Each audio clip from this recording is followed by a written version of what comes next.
name is Dr. Kim Fierke, and I am the department chair of the Sport and Exercise Sciences and assistant professor at SUNY Oneonta. And I have with me today three individuals who I'm excited to chat with about their relationship and the experiences that they have had with COVID-19 and the impact from a Division III athletic perspective. So with me is Tracy Ranieri. So Tracy, you want to say hello and introduce yourself? Sure. Thank you, Dr. Fierke, for inviting me on to this call. My name is Tracy Ranieri. I'm the athletic director at SUNY Oneonta. I'm in my 30th year at Oneonta. Coach Owens? Yes, my name's Pete Owens. I am the head men's lacrosse coach here at SUNY Oneonta. I'm heading into my fourth spring here as the head coach. Spent a year as the interim, and then now was given the full-time position after that process. And yeah, here we are, excited to be here. All right, and we have a student athlete with us, Mike Losak. Hi, everyone. My name is Michael Losak. I am a senior student athlete here at SUNY Oneonta on the men's baseball team. And not only that, if I have my information correct, you serve as the president of the SAC here at SUNY Oneonta, as well as the SUNY Conference SAC. Is that correct? That is correct. Yeah, so I'm very excited to have you on this interview today.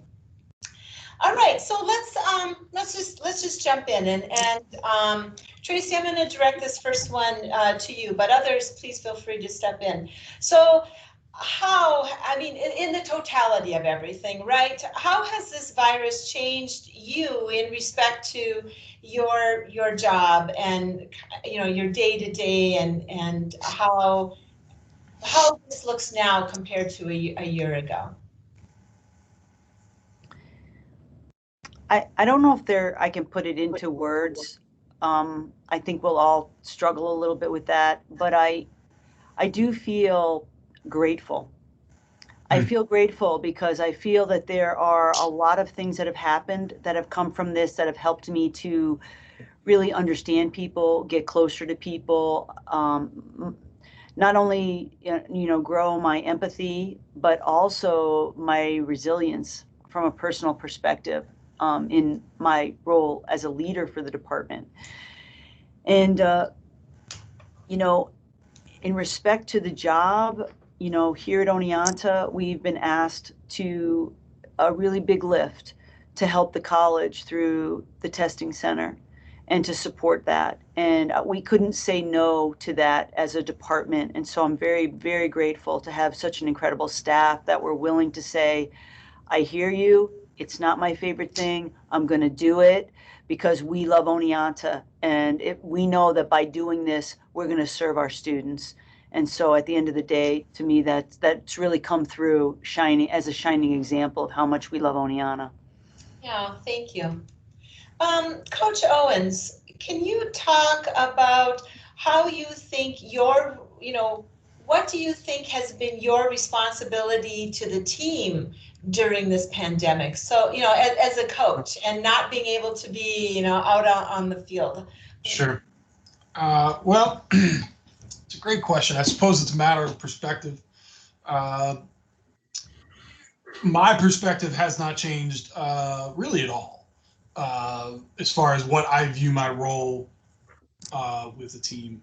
As how I spend my time trying to accomplish and fill out that role has changed very much. But certainly I've always viewed the role of head coach through the lens that I firmly believe that in the development of a whole person, student, athlete, individual, citizen, family member, all of it, that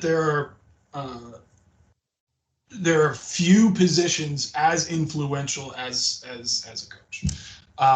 Maybe none other than that of parent.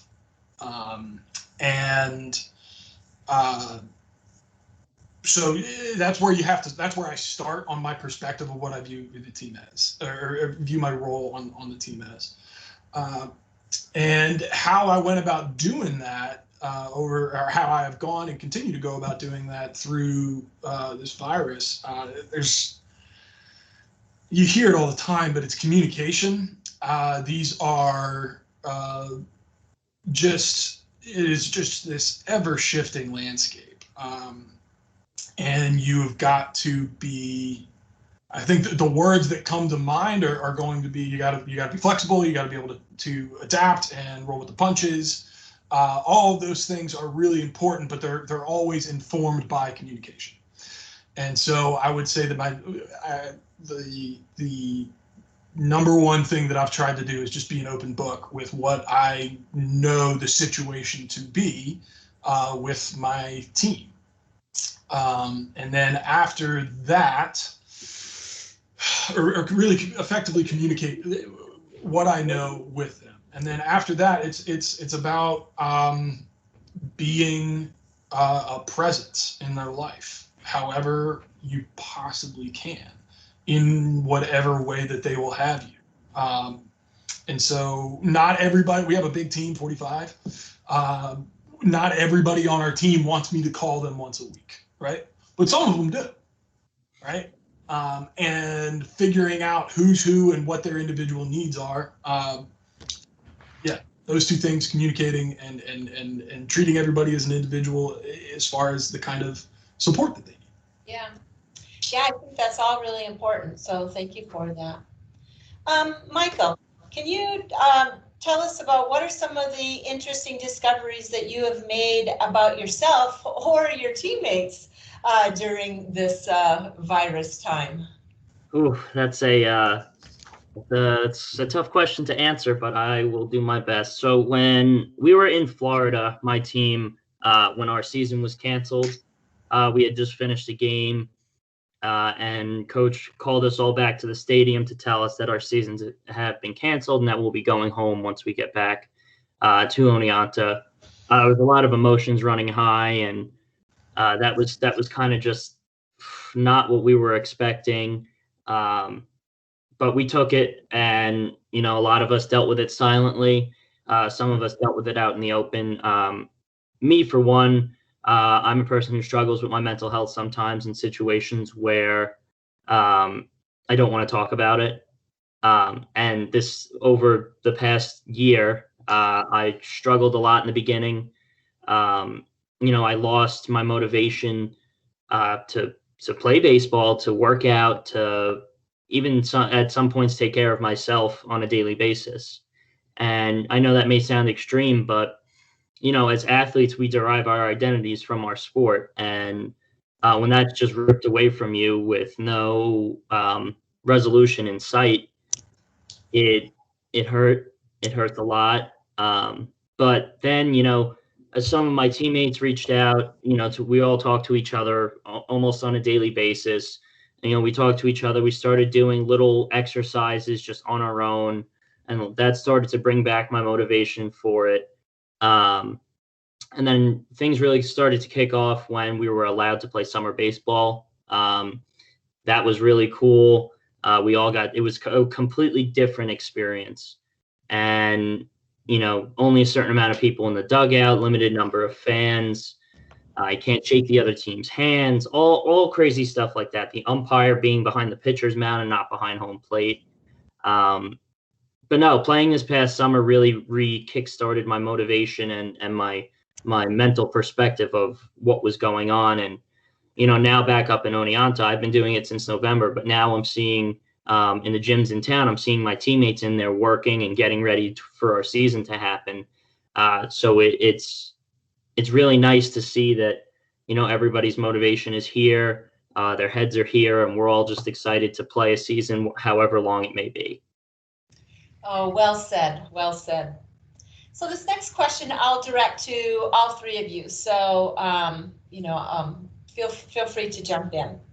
What have been some of the most challenging moments or some of the most powerful learning moments that you have witnessed so far? Let me go first real quick, guys. I want to really tag on to what Coach Owens was saying about communication, because the challenge of communicating when the information was changing on a regular basis was really hard for me in my role, because you had to balance, do I provide this information to be transparent, knowing that maybe tomorrow it's going to be completely different? And then so I was really flipping a coin with sharing information that was going to change, which I thought just brought more anxiety, like Michael was saying, brought more anxiety to the table, because it was information that was just chaotic. That was a real challenge for me, and I knew it was challenging because it was difficult for me to take it in and go, how do I process this in the best way for our team? I think the other thing that's really challenging for me is the budget. That is a part of our existence that's really important, and we are constantly justifying our budget, and the college has other budget priorities. So that's been a challenge, sort of really fighting for what we need for every student athlete.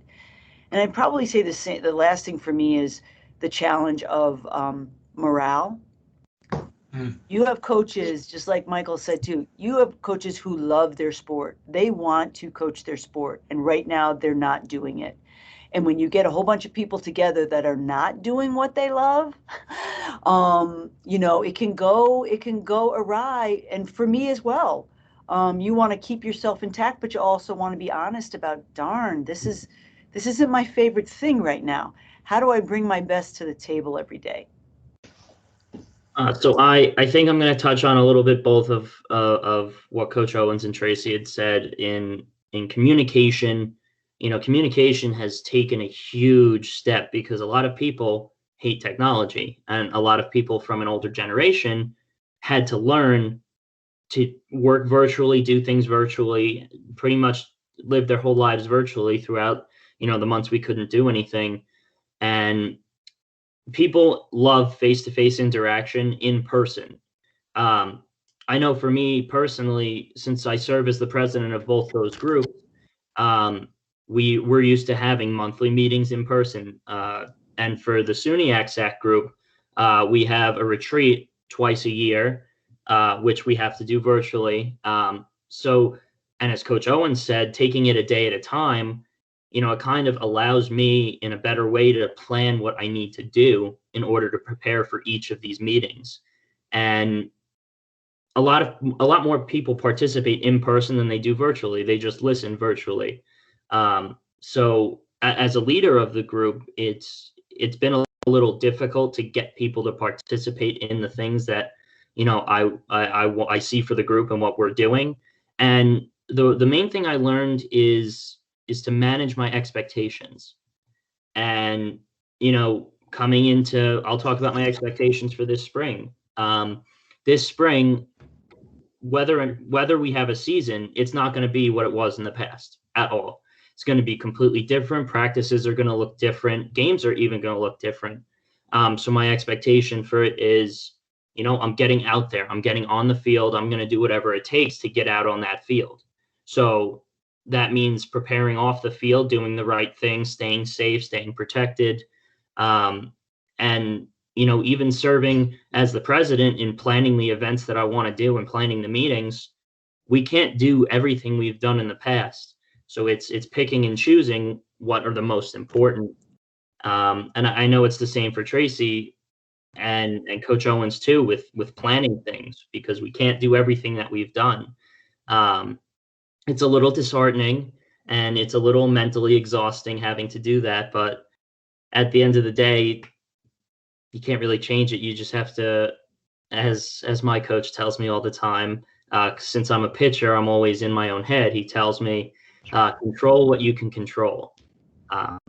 So me controlling the things that I can plan and the things that are in my power, that's really what's resonated with me throughout this whole process.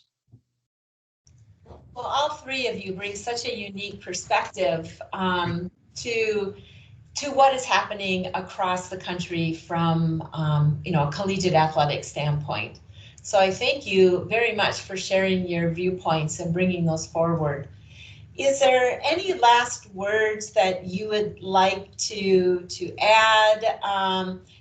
If anything else that is on your mind that you would like to share? I think I would like to just add I'd like to add that one thing that's been really fun and rewarding about this experience is the people that I've gotten to know a little bit better. I mean, who knows when you're in a crisis like this? We know as athletes who are the people that are going to step up in the big game. Who do you want to have the ball? And I find that in this particular situation, there were people that I maybe didn't know as well that ran into the fire that I want on my team. And then you've got folks that can't run into the fire, but they're still as valuable on your team, even though they're not the runners. And so it's like it's all about the things we already know about a team. Whether you're on the bench, whether you're in the game, whatever piece you're playing, your role is critical to the success. And I think it just reaffirmed how much I love athletics, how much I've learned from athletics, and the values that I continue to perfect because of athletics in trying to figure out how to win this pandemic. I think that's I love how you just said, to win this pandemic. That is the perfect way to end this interview, because it ties in wonderfully. So thank you all three of you. I very much appreciate your time and your passion and the work that we're all doing for SUNY Oneonta. Thanks, Thank you, everyone. Thank you. Okay.